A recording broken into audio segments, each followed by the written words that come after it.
If you're going to cruise the information superhighway, like 30 million Americans are doing right now, you'd better be aware that cruising alongside you are intruders, hackers, who can break into your computer and ferret out your credit records, your medical records, just about everything private that you wouldn't want to share with a stranger. Well, beyond that, they can also break into just about any corporation's computers and find out their most closely guarded business strategies and secrets. The busiest road on the information superhighway is called the Internet, a worldwide link-up of computers that belong to corporations, government agencies, universities, and folks like you and me. And just like us, their computers, too, are being ripped off by the hackers. Alan Brill heads up the worldwide high-tech security endeavors of Kroll Associates in New York. Everybody's telling you how great it is to get your company on the information superhighway. Right. But they don't tell you that on this superhighway, there's carjackings, there's drive-by shootings, and some of the rest stops are pretty dangerous places to hang around. Until companies understand that, they're putting themselves at risk. Over the past few months, using the Internet, hackers have managed to penetrate the computer files of scores of top U.S. corporations, reading all kinds of sensitive, strategic, highly confidential information. They've even managed to penetrate the U.S. National Weather Service. And if it weren't for the service's backup system, the results of that penetration could have been disastrous. They were very close to the point where they could have shut down or damaged the computer systems. If that had happened, no pilot would be able to get a weather forecast for his airplane.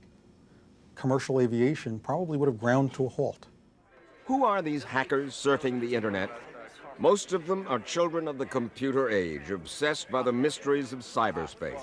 Like these young people, most of them hackers, who gather once a month in a mall of the Citicorp building in New York to exchange news of such things as the Internet, their latest penetrations, or the best techniques for future break-ins. The hackers even have their own magazine. Its publisher, Emmanuel Goldstein. He insists that what the hackers do is harmless. In fact, he even uses his magazine to put out the word on future tempting computer targets. If we learn a secret, we spread it around. What do you mean by a secret? Say there's some sort of a wide open hole in a particular computer operating system. We'll tell people what it is. But we find that 99.9% of hackers are not destructive in any way. They're curious. They want to find out things. Curious about what? Give me an example. Okay. Curious about how a huge computer system operates. They want to go in and get their hands dirty and see what exactly is going on, but they do it in such a way that they don't hurt things. But it's none of your business. Well, that's easy to say, but it's very hard to quell curiosity. How do the hackers break into a computer on the Internet? One of the easiest ways is by getting hold of the passwords that companies use, ostensibly to protect their computer files. But to demonstrate just how easy it is to uncover a password and break in, Alan Brill writes a brief message of his own. This is a corporate secret. And I don't want anybody to see that message. Right. Now, if I try to get that document, and if I don't know your password, file is locked. Not very good. Right. There are programs that were developed for law enforcement that unfortunately have kind of gotten out there, guess where? On the Internet. That program can pick out secret passwords because when analyzed electronically, they stand out from the rest of the words in a file. Alan Brill was able to find my secret password within just seconds. The machine believes that your password was Xena. There it is. With that password, I can get in and I can be you. Which means he'd have access to all the files in my computer. That's the kind of technique employed by this young man. John Lee began running with a street gang in Brooklyn's Bedford-Stuyvesant section. But when he was just about 12 years old, his mother gave him a computer, and he was hooked. By the time he was 16, he was head of a notorious gang of telephone and Internet hackers called the Masters of Deception. Today, at 22, he's considered one of the best hackers in the nation. For that reason, we hired him as a consultant for this report. You have said that you could, I quote you, type 5 keys that would commit a crime that could put you in prison for 5 years. How? Well, well, that's a trade secret. I can't tell you those 5 keystrokes. But yeah, I mean, it's not a violent crime. It's breaking and entering. But it is a crime. That's what the judge said when he put John Lee and the other masters of deception away for a year for breaking into the computers of several blue-chip corporations. Which is, I guess, what you did with TRW, Bank of America, Martin Marietta. Hmm? These names are familiar to me. What could you have done, John, if you had wanted to? Honest. Let's go down the list. Number one, says Lee, he was not only able to use the internet to obtain and sell the personal credit records of anyone he wanted, which he did, but actually, he could have changed their credit ratings. Yeah, well, changing credit is like pretty easy, actually. Is it? What else? If someone was so inclined, they could make reservations, rent limos, take airplane flights. All on somebody else's credit card. Well, actually, they could make it so it really was just free and wasn't billed to anybody. How do you do that? Well, if you break into the computer system, you don't really have to charge it to anybody. Most businessmen who've been hit by hackers are too embarrassed to admit the loss of valuable corporate secrets. But one victim, James Linane, who develops computer software, told us he had just started to market a new word processing program called Describe when a customer phoned him to say that it was suddenly available worldwide on the internet, free of charge, to anyone who wanted it. The hackers had struck again. And now it's all over the world. It can never be recovered. So it's out there. Basically, you can get Describe for nothing. So that's happened. Fact is, if you know where to go and how to do it on this new superhighway, you can find just about every single computer software program there is, either for free or for sale way below normal cost. How much did you have invested in this software? I've personally invested $10 million in it, and it's yet to turn 1 cent of profit. This technology is different than any technology we've had before. Scott Charney heads the computer crime unit of the U.S. Department of Justice in Washington. Think about the automobile. Adults drove, and then they taught their kids how to drive. Here we have a technology in the hands of the children. That the adults don't know anything about. Nope, and their school teachers may not know anything about it, Right. and no one's teaching them how to use it. And it's a powerful technology. And no one knows better than John Lee what you can do with that technology. Obviously, change bank balances. You can get insider trading information. You can instantly take out the phone service in a whole area. I mean, you even could control things like gas and light, electricity. I mean, you could even tap lines if you want to. And I must admit, those type of powers can go to your head really fast. 12 years ago, the film War Games told the story of an all-American teenage hacker who managed to break into Pentagon computers and almost trigger a nuclear war. Well, that is no longer completely science fiction. Some of our military computers here in the United States have been successfully hacked into recently, no? Yes, Serious? yes. It's actually funny because, the truth be known, military sites are actually less secure than like universities or corporations. During Operation Desert Storm, for example, industry insiders say that some Dutch hackers broke into U.S. military computers to get information on troop and personnel movements. The Pentagon denies that, but they don't deny that other hackers have managed to access data on everything from ballistic missiles to advanced aircraft design. And yet another hacker used the internet to break into the computers at Griffiths Air Force Base in New York State. And that was tracked back to a 16-year-old in Great Britain. The U.S. Air Force has a group that tests the security of their installations. They break in to their own computers. They're inside hackers, if you will. Yeah. And I've read reports that say that only 3 to 5% of the places that they attack ever notice that they've been attacked. But so far, most of the hackers have been roaming the internet, as we said, largely out of nosiness and a desire to beat the system.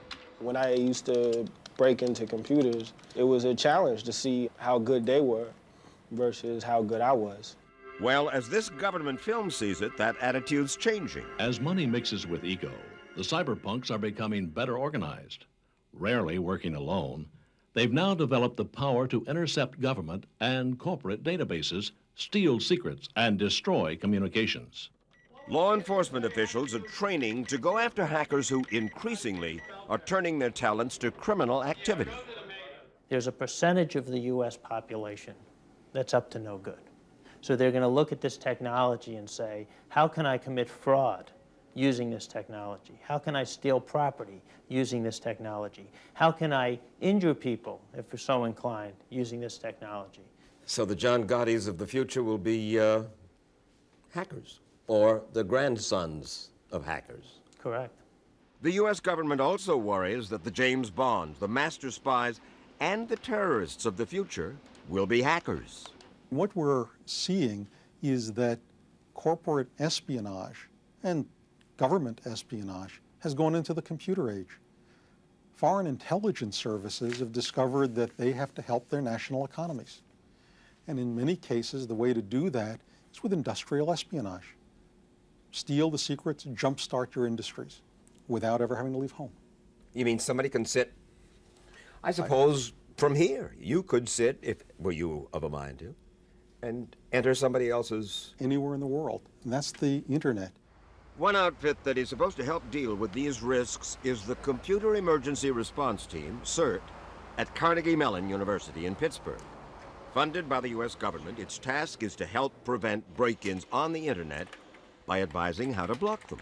And it's a tough job, for the internet, as we said, is a web of tens of thousands of different companies and universities, government institutions, and private individuals. Until just recently, Dane Gary managed CERT. Who's in charge of internet?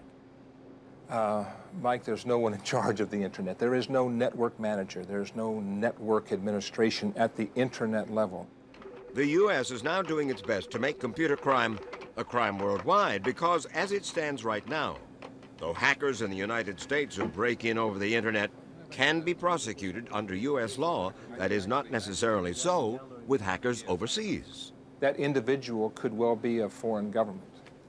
That individual could be a foreign competitor that is paying for that information. That's breaking, entering, and selling. It's breaking and entering by your definition, but let's suppose he was not in this country. Let's suppose he used the internet and was somewhere overseas to exercise this particular attack. And the country from which he is operating, it may not be illegal. The internet knows no jurisdiction. Right. This cyberspace that we're describing is not bounded.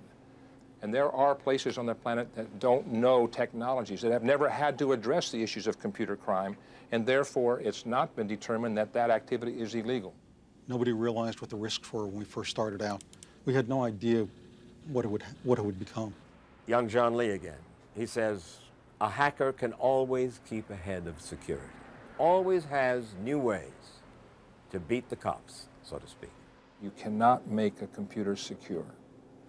You can reduce the risk, but you can't guarantee security. It just isn't going to happen. Going to jail was a very painful experience, but out of all the stuff that I've seen from hacking and doing stuff all over the world and stuff, I must admit, if someone said, would you do it all over again? I think I'd say yeah.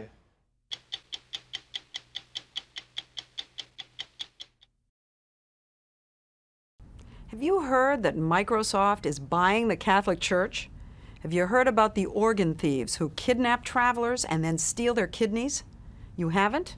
Then you are not on the internet. Those are just a couple of the hoaxes that have been put out all around the world on the internet and believed by people who you would think would know better. Now, of course, the internet is a wonderful communications tool full of valuable information, but it has also turned out to be the most powerful system for spouting off and for spreading rumors and scams. And good luck trying to tell the truth from the lies. Wasn't there a rumor spread around? Yes, whatever it was. Whatever it was, yes. just say it.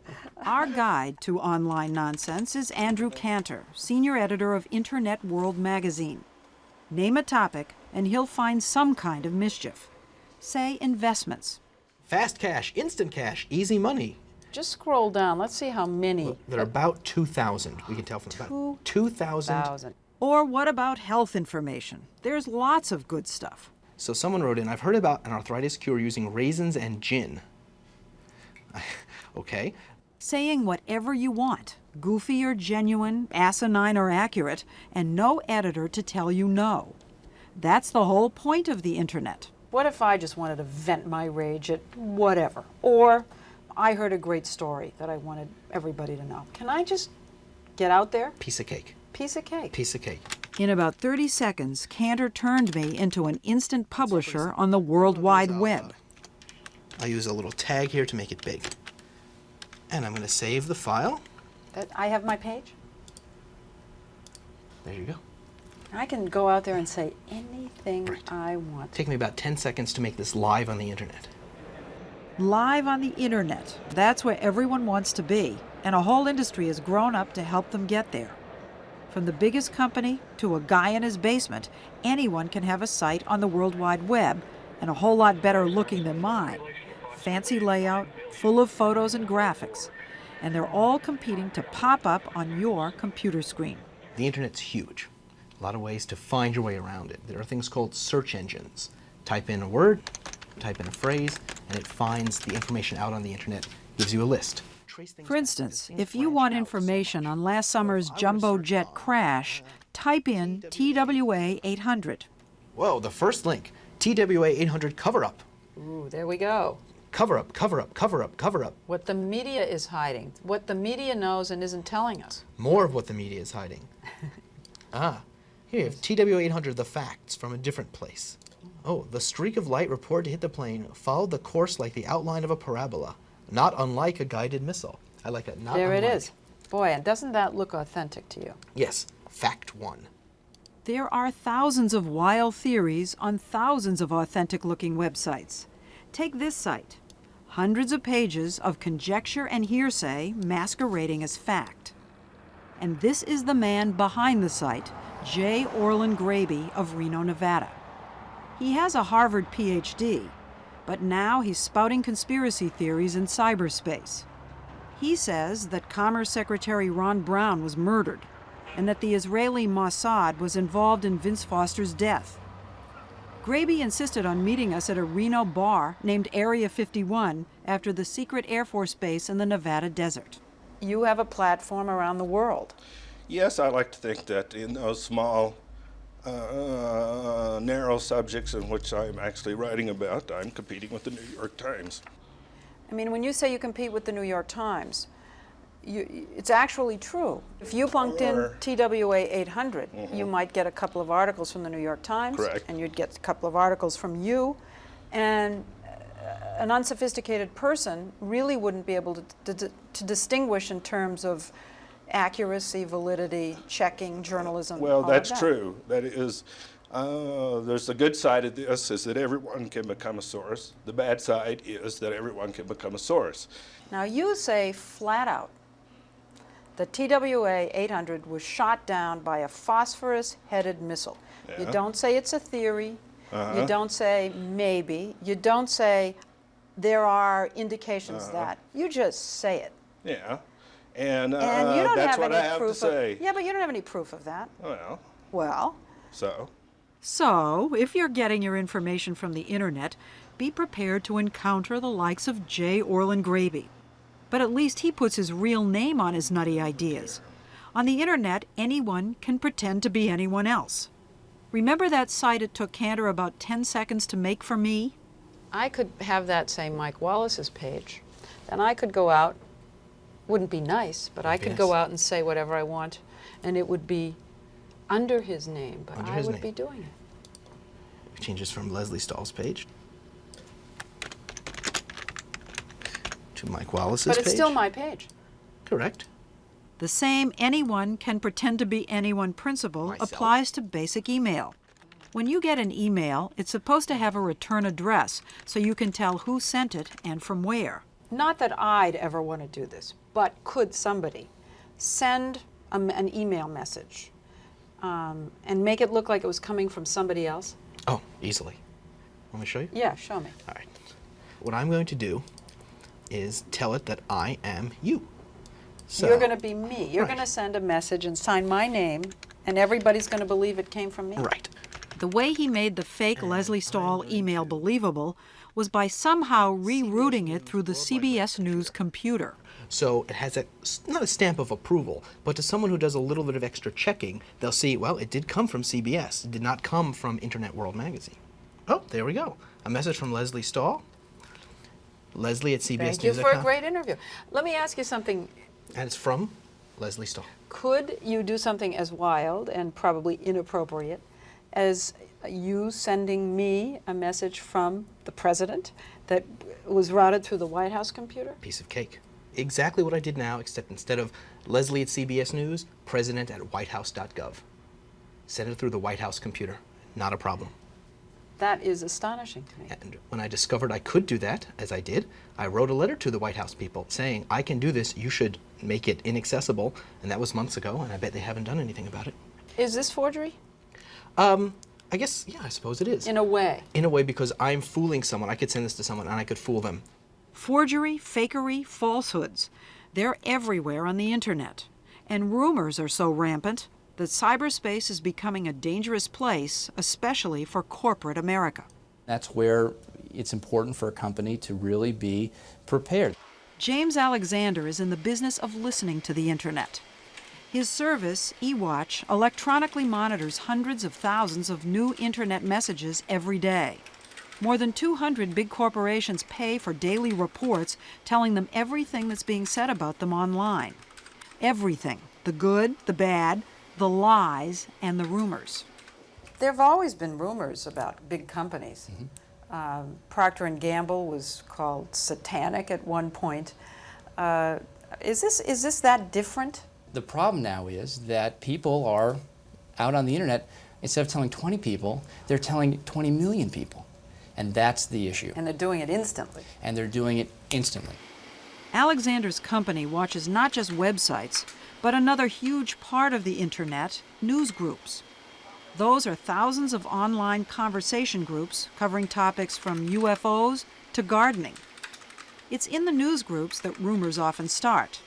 Like one false report on the day that O.J. Simpson was acquitted, that Mrs. Fields Cookies, one of Alexander's clients, had donated free sweets to O.J.'s victory party.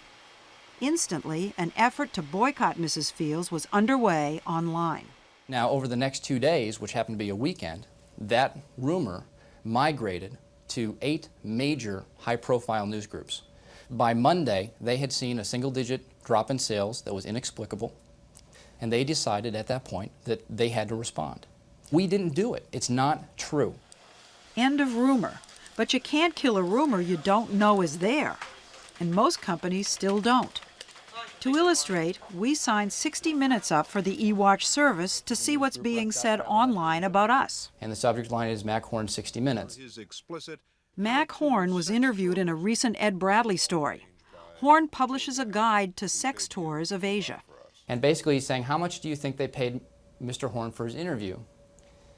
And so it looks like Mac Horn is responding, and he's saying $50,000 plus first-class airfare to New York hotel for my entire company with limo service, first-class hotel accommodations. I know that's not true. That is not true. Okay. I am denying that. Okay. This is a rumor. This is a rumor, and it's now on the web. This is on the internet right now as we speak. Right. And before you know it, you may have this rumor now appearing all over the internet for various reasons. But I mean, someone else or he himself could, you're saying, could fling it Absolutely. in every direction. Absolutely. In a flash. Absolutely. Whoa. Whether it's a malicious lie about 60 Minutes or a conspiracy theory about TWA 800, rumors never die on the internet. Now, I know that you are a great advocate of the whole web the way it is. It shouldn't be regulated, shouldn't be touched. Absolutely. Shouldn't this be expunged? On what grounds? That it's wrong, it's inaccurate, it's irresponsible, it is spreading fear and suspicion of the government. I mean, 10,000 reasons. Sedition, I see. So it's anti-government, so it spreads fear. Who should do it, first of all? Who should be in charge of regulating this? Should the government do it? So you think it's better just to leave all this junk out there? Yes. Than the alternative, which would be some force that you don't trust, making decisions about what stays and doesn't stay. Some force that no one should trust. The truth is that even if there was a force that we did trust, the technology is so advanced that an online policeman would be impossible. How is a kid supposed to discern what's true and not true? Everything looks the same, and he's writing a paper or he's learning. Well, what if a kid goes to the library and gets a whole bunch of magazines on a subject? Whitewater, there's a political subject. Well, they have some conservative magazines, some liberal magazines. Who do you believe? I think it forces the consumer, whether it's a 9th grade student or You don't have very many magazines filled with people who are just spouting off. Very true. But there's a lot of bad information in the world in general. This lets everyone have a voice. Yes. And this forces people, that 9th grade student, to look and say, who is saying this? Is this a real organization saying something? It forces them to not just take what's handed to them and accept it as true, but to think about it. Think about this the next time your 9th grader goes online. Think about J. Orland Graby. I think that people reading your page would say you make this stuff up. Oh, well, then Just fine. out of your head. Then fine, they can ignore it. You don't believe all this stuff, do you? Oh, I don't know. I don't believe much of anything.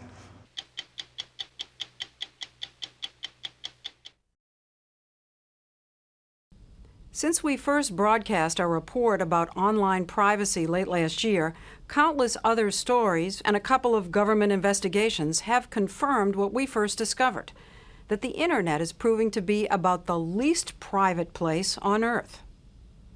Suppose that every time you walked around the mall, somebody put a barcode on your shoulder. Jason Catlett, an Internet entrepreneur, has a passion for online privacy. And as you walked into the shops in the mall, someone came up and scanned your shoulder and got the number, and that went to a database saying, ah yes, that's Lesley who visited the shop next door 15 minutes ago. That's the level of surveillance that's going on the Internet. Catlett says that surveillance is being conducted by so-called advertising networks, companies that produce those banner ads you see on almost every website. Advertising networks are watching where you go on the Internet at thousands of sites, and they are putting into their databases records of what kind of things that you look at. It's spooky, but how do they do it? How can a company follow you all over the Internet without your knowledge? By placing a tracking device called a cookie inside your computer while you're online. Austin Hill, president of a software company called Zero Knowledge Systems, explains. It's actually a little file that's created on your operating system. You don't create it. That's right. When You don't go even to know it's being created. Generally not.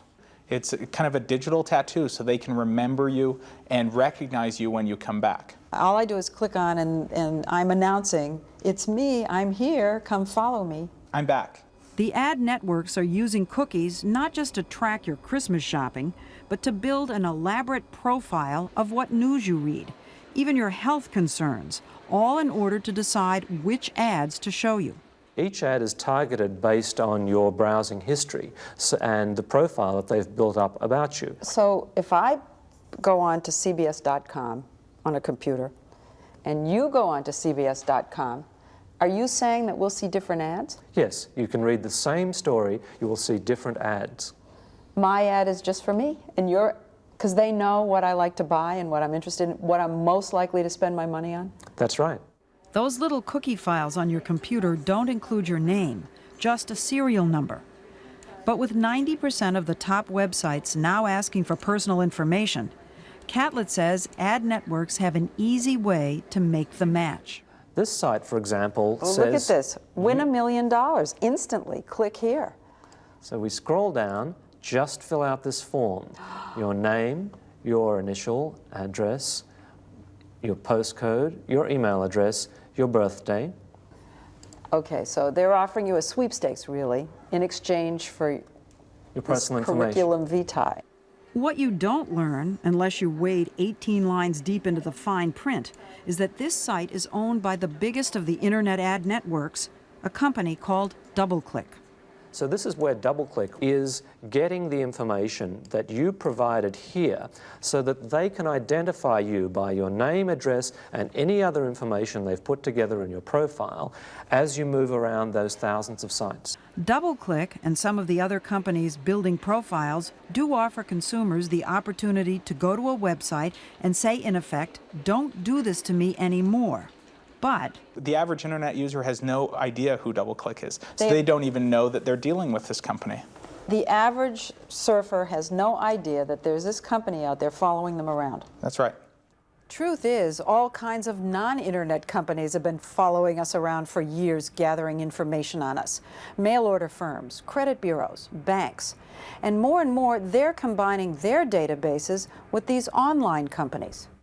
that worries Lori Fina, who heads Trustee, a nonprofit watchdog group created 3 years ago to promote online privacy. So a very complete set of profiles from everything to your grocery shopping practices to what kind of news that you read. And your health condition and some of your thought processes and all your tastes are all compiled on one network. You might go to a newspaper site and read an article about investments, and 10 seconds later the telephone rings and it's an insurance salesman pitching insurance at you. And that can be done through the linking of the online and the offline databases. Well, you know, some people will hear what you're saying and say, you know, that is simply too intrusive, it's scary, it's Big Brother. And someone else would say, wow, that's cool. I like that. The question is whether the people who don't think that's a good idea should have that forced upon them. No one's forced to go online, of course, but people who don't sure miss out on a lot. In exchange for your personal information, companies are offering not just the convenience of at-home shopping, but an entire array of services tailored just for you. We're getting these customized sites that I think are wonderful. You get the weather right where you are. They'll send you news you want to hear, travel information you want to know, and so you're willing to give them what they're asking for in the way of information. So the more they know about you, the better they can serve you. And that's one of the great benefits of this information age. It works extremely well if you can trust the company you're sharing the information with. In the 21st century, information is currency. Information is money. Michael Saylor is CEO of MicroStrategy, which creates so-called data mining software. As the name implies, it digs through mountains of raw information searching for valuable nuggets. So what we've done is made it possible for the computer to look out for your interest. So here it goes. So, in a product being tested now, give MicroStrategy your travel plans, get an automatic alert on your computer or even your cell phone if something goes wrong. Your flight 225 from D.C. to Boston has been canceled. To change your reservation, press 1. MicroStrategy stock has soared to a market value of more than $3 billion because such personalized services are seen as the wave of the future and because of Michael Saylor's almost evangelical zeal. If you give me your medical history, I can give you more life. If you tell me what books you read, I can guarantee you will never read the wrong book. And if you tell me what plane you're booked on, I can guarantee you won't show up 2 hours early to the airport. It's a trade. You give, you get. Problem is, right now millions of consumers are giving huge amounts of information on the internet without knowing exactly who's getting it or how it'll be used. That's especially true if they frequent chat rooms or the open forums called newsgroups. This is a service called Deja.com. And they keep track of and build archives of all the newsgroup discussions. Including in these discussions are people who are talking about health, emotional problems, everything else out there. And they just keep a file and by person? They build something called posting histories. So here's an example. Here's someone who is writing about teenage depression. So for the rest of this person's life, this post is now there. And I can read everything they said on the subject. That's right. Even if it's a confession of their own problems. Exactly. Do you think I should tell my mom? I need to go to the doctor for medication. I've been feeling, this is the discussion. However, without revealing the name I'm reading, it looks like a handle to me. Well, the handle is used, but if you look at the actual email address, the email address is the name. I see. Okay. And it turns out to be very easy to associate that. Something like 30 million people have participated and have therefore left permanent records in internet forums like these. And so here is someone who's talking about cancer and menopause. And her name's right there. Let's say this woman applies for a job. Can that employer do a check right now, today, and get the information that you and I just read? Yes, it is being done today. In fact, employers doing background checks can go to any of a number of online data supermarkets and with just a few clicks of the mouse, get all sorts of information about your physical and financial condition.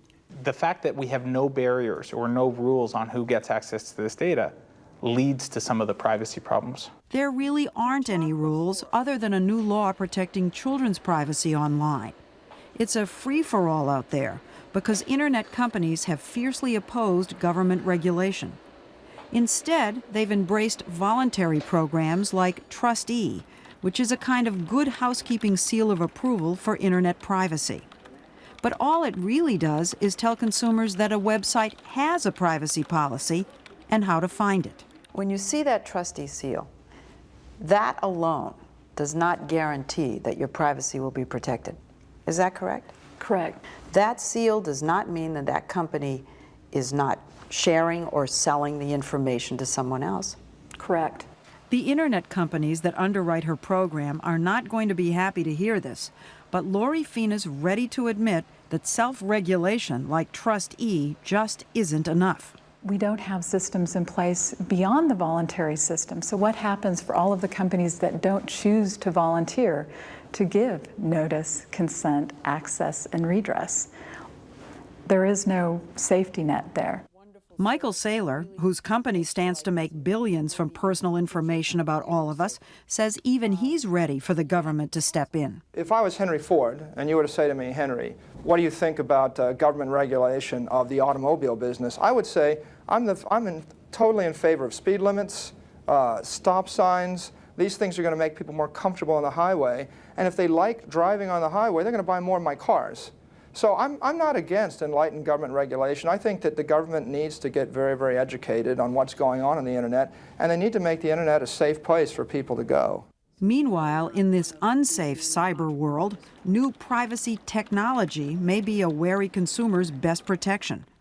Austin Hill's company has a product called Freedom that lets consumers create up to 5 different aliases, all untraceable. So let's say I wanted to create an identity just to find out health information. So one of the identities you would create would be, let's pick a name. All right, Carol Cardio. Okay, Carol Cardio is your handle. Would your company know that Carol Cardio is really Lesley Stahl? No, that's part of the concept. You wouldn't know the handles that I'm choosing either? No, and we don't want to be in a position where people are forced to trust us. Michael Saylor believes that e-companies must earn people's trust by stopping all the snooping and tracking, starting to ask for permission to gather information, and explaining how they plan to use it. We need to offer people a reason for them to give that personal information. Like, if I promise to call you if your daughter checks in the emergency room at midnight, you might give me your daughter's social security number. Yes, but here's the fear. You don't tell me that you're then going to sell that information to someone else, and even you don't know what they're going to use it for. Now, there is the problem. In time, these internet data collectors will realize they are just like banks. A bank only exists because its depositors, the people with the money, with the data, they trust the bank. But if the bank violates the trust of the depositors, there's going to be a run on that bank, and it's going to collapse. Data bankers beware. Today, when internet surfers come across one of these tell me everything registration forms, 50% just turn around and leave. Another 25% fill out the form but lie about who they are. Early this summer, the Federal Trade Commission reversed course and proposed tough new laws to protect privacy online. Internet companies are now trying to head off that legislation by proposing yet another self-policing initiative. It's unclear when or whether Congress will act. At the same time, the FTC and at least 2 states have launched investigations into the information gathering practices of DoubleClick.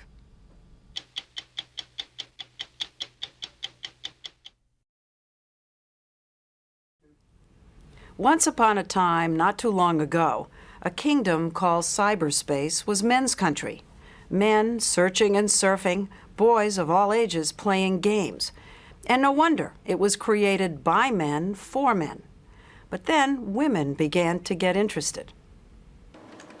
What women began to get interested in was shopping online. So much so that now we're seeing a feminizing of the internet. Not just with online stores, but with new .com websites designed specifically for women. The most successful of these is iVillage.com, founded 4 years ago by Nancy Evans and Candace Carpenter. When did you first realize that women were really beginning to flood onto the internet? Candace? Actually, it was about a year ago that you really could feel the critical mass. I think that's when it got over 40% of the audience became women, and when we started it was 8%, so that was a huge difference. Now it's estimated that as many as 50 million more women will come online in the next year. In fact, they're already driving e-commerce, shopping online at twice the rate of men. I think the thing that we're so excited about is we have the most valuable audience. Women do 80% of all the spending, one thing we do very well, and 70% of all advertising is directed to women. Every time you click on a website, you're providing valuable information on your tastes, information which is tabulated. Because millions of women click onto iVillage, other companies are coming to them for that tabulated information and to have access to the women themselves. It's a whole new way of doing market research. What companies are coming to you and doing this? Well, Ford Motor Company found out that 60% of their cars were being bought by women. So they decided, we'll go to iVillage. That's where, there's more than 7 million women aggregated there. And we're going to go there not to sell them cars. We're going to go to iVillage to ask women, what do you want in a car? Are you sick and tired of seat belts that strangle you because they've been made for men? Are you sick and tired of not having, cup dispensers that don't fit things? And women, thousands of them, have come in to answer that question for Ford. Everything we do with our sponsors really is a chance to listen to women and a chance to have an interaction. We do overnight polls that are as significant as research that costs millions of dollars. Our membership is so used to talking to us, talking back, that they will answer all kinds of questions. Questions like, how should a website for women be designed? That's how Carpenter and Evans discovered that, unlike men, women do not like to surf and search. They don't like to play around. For them, the computer is an appliance, a time saver. Women do not like any of those whizzy-bang things that you see on the internet. Things that are blinking, flashing. Ask any woman. She goes, get that out of my face. I do not want that. Anything that takes too long to download, a woman will be tapping her foot and be out of there. She wants to get something done and get out. When iVillage asked, what do you want us to offer you? The answer came back, help us communicate with each other. iVillage's 1,500 message boards and 800 chats a month have become the heart of the business. We're in a chat room right now. Lesley. Hello, Lesley. Oh my gosh, Lesley, this is you now. The chats are the reason iVillage has brought so many women into the tent. And once inside, of course, it can sell them things. At the site, you're bombarded with one ad after the next. Have you turned a profit? So many of these websites have not. Right. We haven't and we shouldn't have yet. And if you look, we're like a cable network, a magazine. There are a certain number of years and we're right on track. In 5 years, she says, iVillage should be making money from market research, advertising, a percentage of every sale made on the site, and sales of their own products. Wall Street agreed. When iVillage went public last March, it was instantly worth more than $2 billion. Oh, look, all these people saying hello to me. Chats range from politics to how to get stains out, from starting a new business to finding a good fertility doctor. Do you use the computer differently than your husband's Yes, I use it to make friends. My husband just checks the Yankees score. I mean, isn't that one of the more remarkable things? That This is all This was remarkable. created by men, and now women have come into it, humanized this place, and are using it for a completely different reason than it was invented for. They've just made it their own. Women may be humanizing the web, and iVillage may be run by women, but only up to a point. In the back room, the computer whizzes are young men. This is typical, says Anita Borg, who heads the Institute for Women in Technology at Xerox. At this point, most of the people involved in the real technical careers come from a very narrow slice of the population. They tend to be male, they tend to be white, they tend to be relatively young. And when you think of that's a narrow stripe for everybody, and they're really defining what our future is going to look like. Dr. Borg fears that if the high-tech workforce continues to look anything like the past, for example, like this Hall of Fame wall at the engineering department of Purdue University, women's needs will not be taken into account anytime soon. A stunning statistic. The number of women in college majoring in computer science is actually going down. The peak of women getting degrees in computer science was in about 1984. In 84, about 37% of the undergraduate degrees in computer science and computer engineering were female. It's down below 20% now.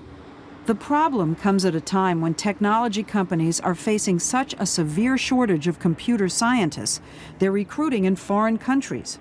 The Department of Commerce predicts the U.S. will need over 1 million computer engineers, systems analysts, and programmers in the next 6 years. If women and minorities had studied computing at the same rate as men starting in about 1984, there would be no workforce shortage. The numbers almost match perfectly. Okay, so what's happened? These days, young women decide very early on that that's not what they want to be like. The nerd thing. The nerd thing. But the nerd thing is just a stereotype. It's not reality. And that's what the problem is. You know what I can't figure out is why the nerd image hasn't become the most attractive image when kids read and find out that a nerd 3 years out of college can be worth $200 million. Well, you know, what the study says is that young women are as interested in the impact of what they do as they are in how much money they make. To deal with the image problem, last summer, Douglas, the women's college at Rutgers in New Jersey, invited 24 Girl Scouts from around the country to take a course designed to get them interested in technology as a career. Feel free to take anything apart that you want to if you want to pull things out. The only thing I ask is if you pull something out, put it back in. The girls took computers apart. The next thing I want you to find is the RAM. How do you expect us to put it back together? And got them back together again. Okay. We only have a couple extra pieces. Don't worry about it. And wires. We're going to work on a programming exercise. They learned about the pitfalls of bad programming when they had to write a program for making a peanut butter and jelly sandwich. One slip up and you could end up with something really yucky, like jelly on both sides of the bread. But a computer is completely stupid, and it'll follow the instructions exactly.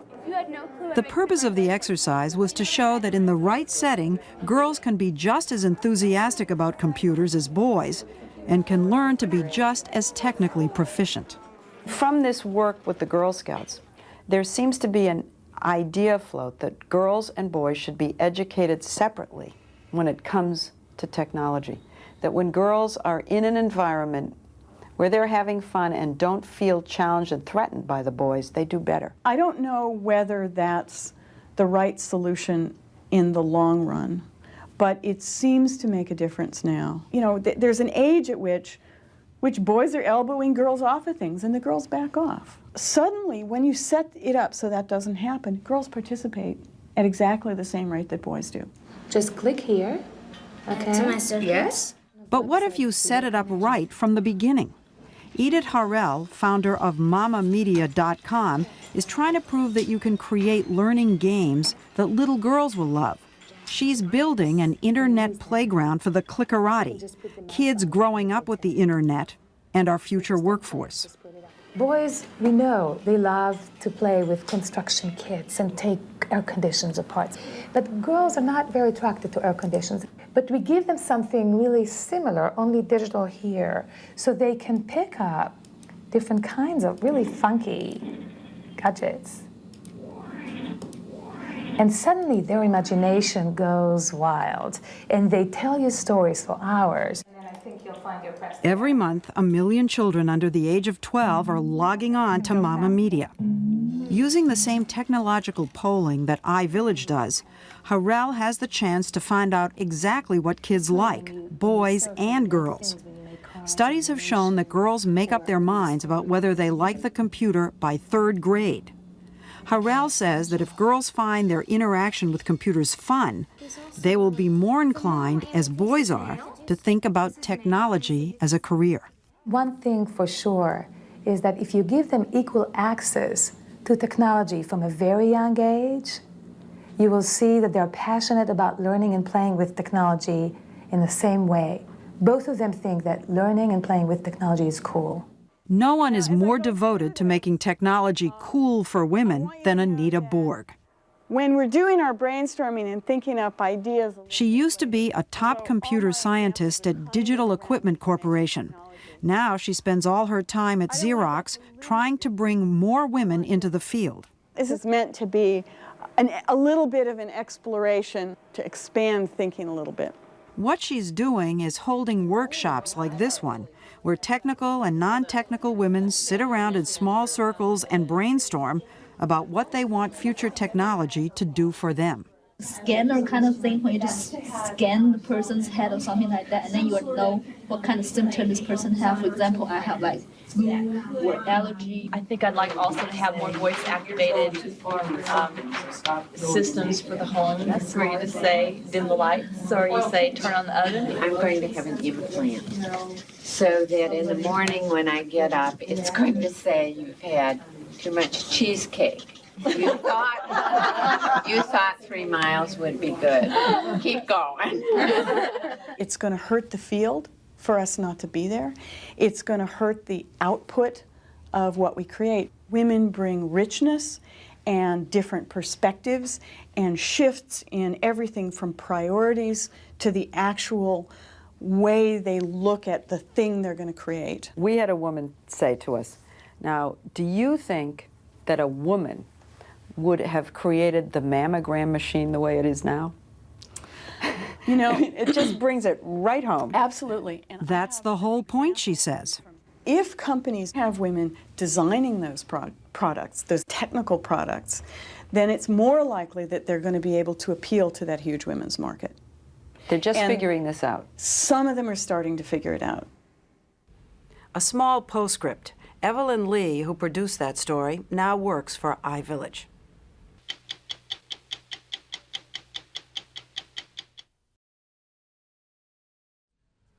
According to the National Security Agency, more than 100 governments now have the ability to access, attack, and potentially disable America's computers. The White House National Security Advisor, Sandy Berger, says we're not talking about 17-year-old kids in their basement. We're talking about governments. Everything that makes this country run, electric power, oil refineries, the phone system, air traffic control, the stock market, are all dependent upon computer systems.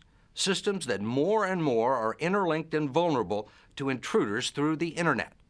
Now the nation's top military leaders are asking, what happens if someone with a laptop in Afghanistan or Beijing uses it as a weapon in a cyber war, causing chaos and disruption without ever setting foot in the United States? In a restricted zone inside the Sandia National Laboratory in California, attacking computers and figuring out how to defend against attacks is the work of an experimental cyber team. Average age, 19. Oh, I got it. Okay. I got it. A blank line and a password file. Huh? I got it. We asked them to show us what a computer attack looks like. The intruder has found the password, broken into the computer, and hijacked it to launch the same kind of an attack that crippled Yahoo and eBay earlier this year. Flooding the ports. From break-in to shutting down the system took less than 1 minute. Just imagine if everything electrical stopped in a large part of the United States.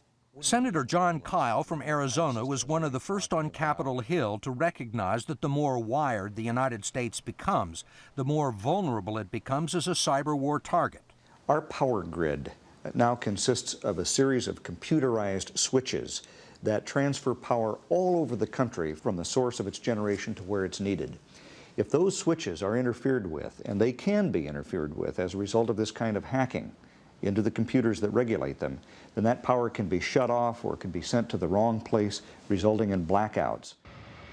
According to the President's Commission on Critical Infrastructure Protection, the right command sent to a power station control computer could be just as devastating as a backpack full of explosives. What would that command be? In theory, if you could assume control of the network and pretend to be the systems administrator, you could have it do anything for you.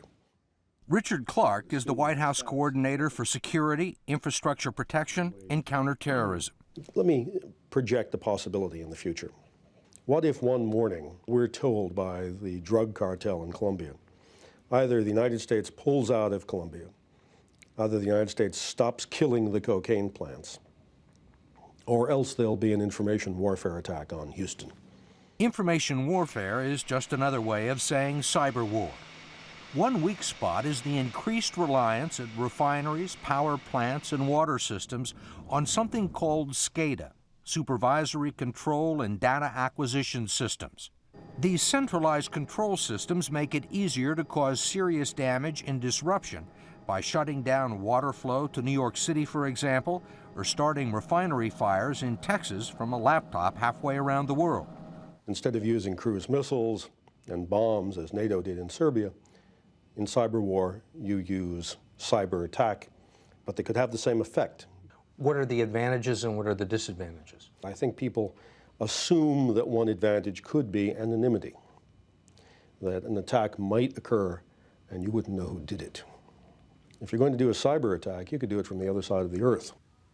This is the Pentagon's Global Network Operations Center at the Defense Information Systems Agency.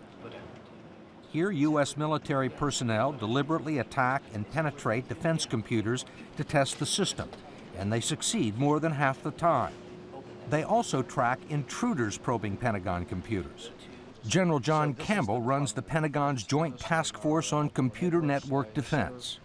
How often do you see somebody trying to get in? Last year in 1999, we saw about 22,000 incidents that were reported up to us, to our level. That's up from about 5,000 in 1998. General Campbell told us that 3 years ago, in a cyber war exercise called Eligible Receiver, the Pentagon's Red Team, using what any hacker could find on the internet, was able, in theory, to knock out power in Los Angeles, Chicago, Washington, and New York. The team was authorized to probe 40,000 Pentagon systems. It broke into 4,000 of them, actually disrupting some military activities. What kind of systems did they get into, and what would have been the consequences? They were able to get into virtually the full range of the systems. As an example, the systems we use to send email, both our unclassified email and with some simulations, even the systems that send classified email. In one case, the hackers or the Red Team actually changed the content of a message from an order to execute an activity to an order to not to execute that activity. So it's a pretty important communication. Absolutely. Absolutely. If the Russians or the Chinese or some other potential adversary were actually trying to get in and mount an attack, would you know about it? I don't think we would necessarily know about it. Before the internet, this was the nation's ultimate sanctuary, inside Cheyenne Mountain, Colorado. 40 years ago, the Pentagon began blasting away 700,000 tons of granite in order to protect the military's top nuclear command from enemy attack. These steel doors can withstand a 30-megaton blast, but in a cyber war, they won't protect the military's computers. Even the Pentagon's most secure classified computer system, which has no links to the internet, was invaded last year by a virus transferred into the system from a disk on a laptop. Admiral Herbert Brown, Deputy Commander of Space Command in charge of cyber warfare, says his job has been to prevent a cyberspace Pearl Harbor. How many countries have the capability, do you think, to wage cyber warfare against the United States? Virtually any country that has a computer has an opportunity to enter into cyberspace and be disruptive. We talk to any number of people who say it's possible to bring down a power grid with a computer. Do you think it's really possible to do some of these things? Do you believe that the vulnerabilities that they're exposing are real? It's absolutely real. Let me give you a quick example. I drive a 1961 Corvette. I've never had a computer problem in that car. It always runs. My wife drives a new automobile that's got a computer system in it that's a big pain in the rear.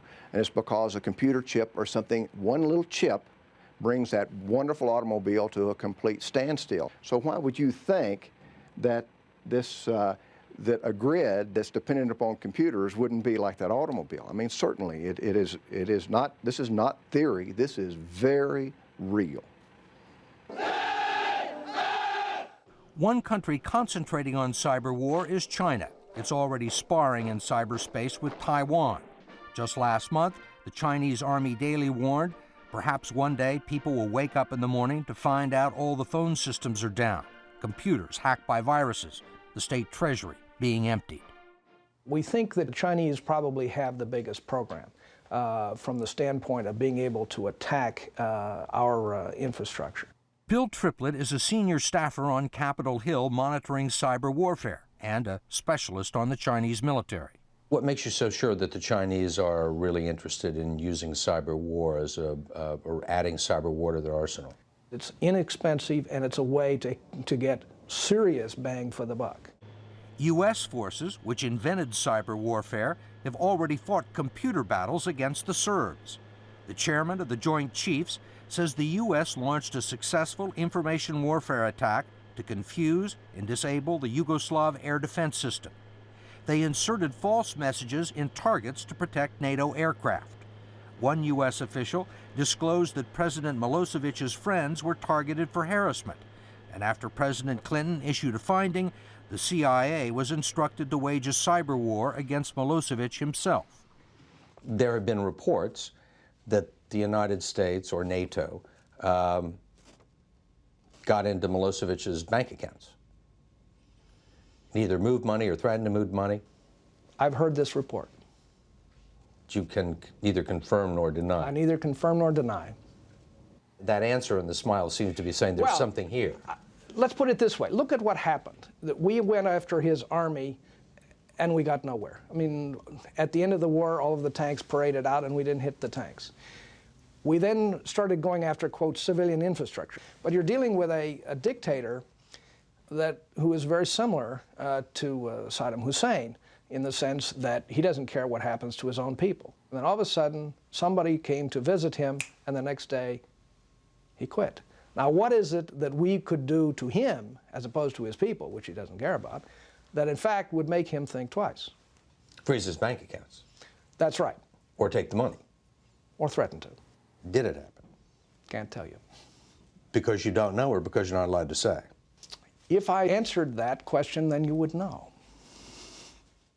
For a year now, the Pentagon has been picking up probes into sensitive defense computers coming from Russia.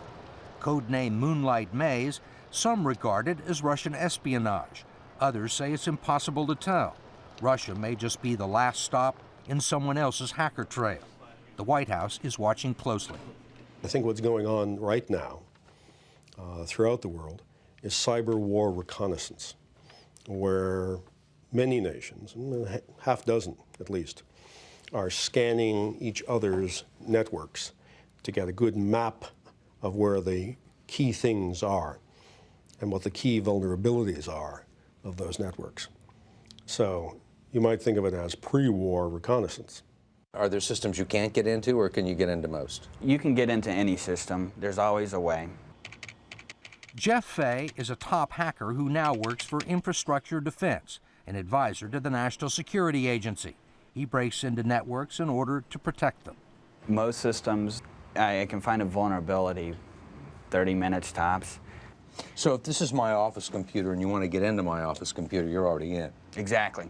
And you can move around the CBS network without me knowing about it? Exactly. This information alone, I can take this and I can start cracking the encrypted passwords and get your original password back. And I can usually do this within 24 hours. I'll have all of the passwords here. You do it yourself or you send it out someplace? I actually have another software tool that'll break it automatically. He says the Pentagon may be just as vulnerable now as it was 3 years ago when its red team hackers in Exercise Eligible Receiver were so successful that they actually managed to disrupt operations of the Pacific Fleet. In Eligible Receiver, the red team got into 4,000 sites out of 40,000. Yes. Possible to do better than that? Yes. Yes. Even today, a few years later? Yes, probably more so today. I think that computers and computer networks in general are becoming less secure as opposed to more secure. Why do you say that? You have so many different choices now of ways of breaking in. And so you scan 100,000 machines, well, you go off on vacation. You come back and you look and you have a nice graphical report of all the systems you broke into. It was completely automated. You didn't even have to sit there and do anything, except click on the start button. Fay and others say the air traffic control system is also a problem. Radar images can be changed, planes can be erased from the screens, and false data inserted in the National Weather Service could confuse and misdirect pilots, causing chaos in the air. A lot of people do look on all of this as science fiction. And it's very much reality today. It is something that could happen in terms of a state attack. That could happen today. And Clark and the White House say it's a threat the government can't defend against all by itself. The owners and operators of electric power grids and pipelines and banks and railroads, they're the ones who have to defend our infrastructure. The government doesn't own it, the government doesn't operate it, the government can't defend it. This is the first time where we've had a potential foreign threat to the United States where the military can't save us.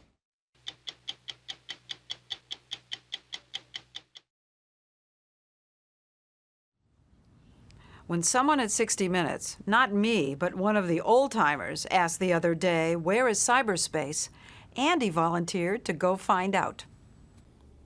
I like to be in on what's going on in the world, so I decided to get on the internet. Someone sent me this disk for my computer. Hook up to a world of fun and excitement, it says. It's fast, just 3 easy steps, and you're online. Well, I was suspicious. I didn't think it would be as easy as they said. So I asked Joe Wilmot, one of our best computer experts here at CBS, to help me get online. You load it up on the Microsoft Windows 3.1 or Windows 95. And from there, you would start setting up your account. Once you had your modem configured correctly and telephone lines working. What do you mean modem configured? Well, there's... How do you configure a modem? Well, in the PC, there are these COM ports. Personal computer. Yeah. What's a COM port? A COM port is a serial port that you use to hook your mouse up to an external device, like a mouse or your modem. A printer could be hooked up to it. And it has certain protocols in there that you use these COM ports to do certain services. You realize you aren't making sense, Joe. I mean, to me. Right. Okay. Now, what sort of stuff would I get on the internet? If I did get on it, which I doubt. Oh, you can get enormous amount of information. Well, I know, but like what? Recipe do, for chicken soup? You can get recipes. You can make friends. You can. I have my friends. You can, start up relationships electronically. No, I have my relationships. If we can go downstairs, we have the internet in-house. I don't want to go downstairs. I want to here in my office. Why do I want to go downstairs? Well, I thought any average person with a good computer could do this. Well, go downstairs. What if I'm home? Well, Andy, the internet is still a house under construction. Oh, Jesus, and we're in the basement. Obviously, there were several things we needed that we didn't have, so we went to a good computer store, CompUSA. They gave us their expert, Ken Murrell. Now, if I was home alone, would I be able to do this myself, do you think? Yeah. If you had, what you really need is to know what to look for. In other words, But I don't know what to look for. Well, that's it. Bingo. Oh, you got it? Now, we're getting there. Okay, now that's the startup routine. What's called a batch file to begin the program. When you have the disk in and you and you turn on the computer, it reads off here. Shouldn't if do that that. startup program is not on here. What is a web again? Web page? A web page. It's a site on the internet that you can create your own, for example. I could create my own website on the internet. Sure. But I can't get into the internet. That's my problem. Right. We're getting there. Now what does it want? Welcome to America. Online. I'm in. Yeah. I'm onto the internet. Well, you're here to the login. Not yet, huh? You're here to the login. But it's pretty easy to get into, is it? Yeah. Once you get up and running. Right. When I started, a lot of you probably thought the internet would be too complicated for you. I hope I've set your mind at ease. I'm Lesley Stahl. We'll be back next week with another edition of 60 Minutes.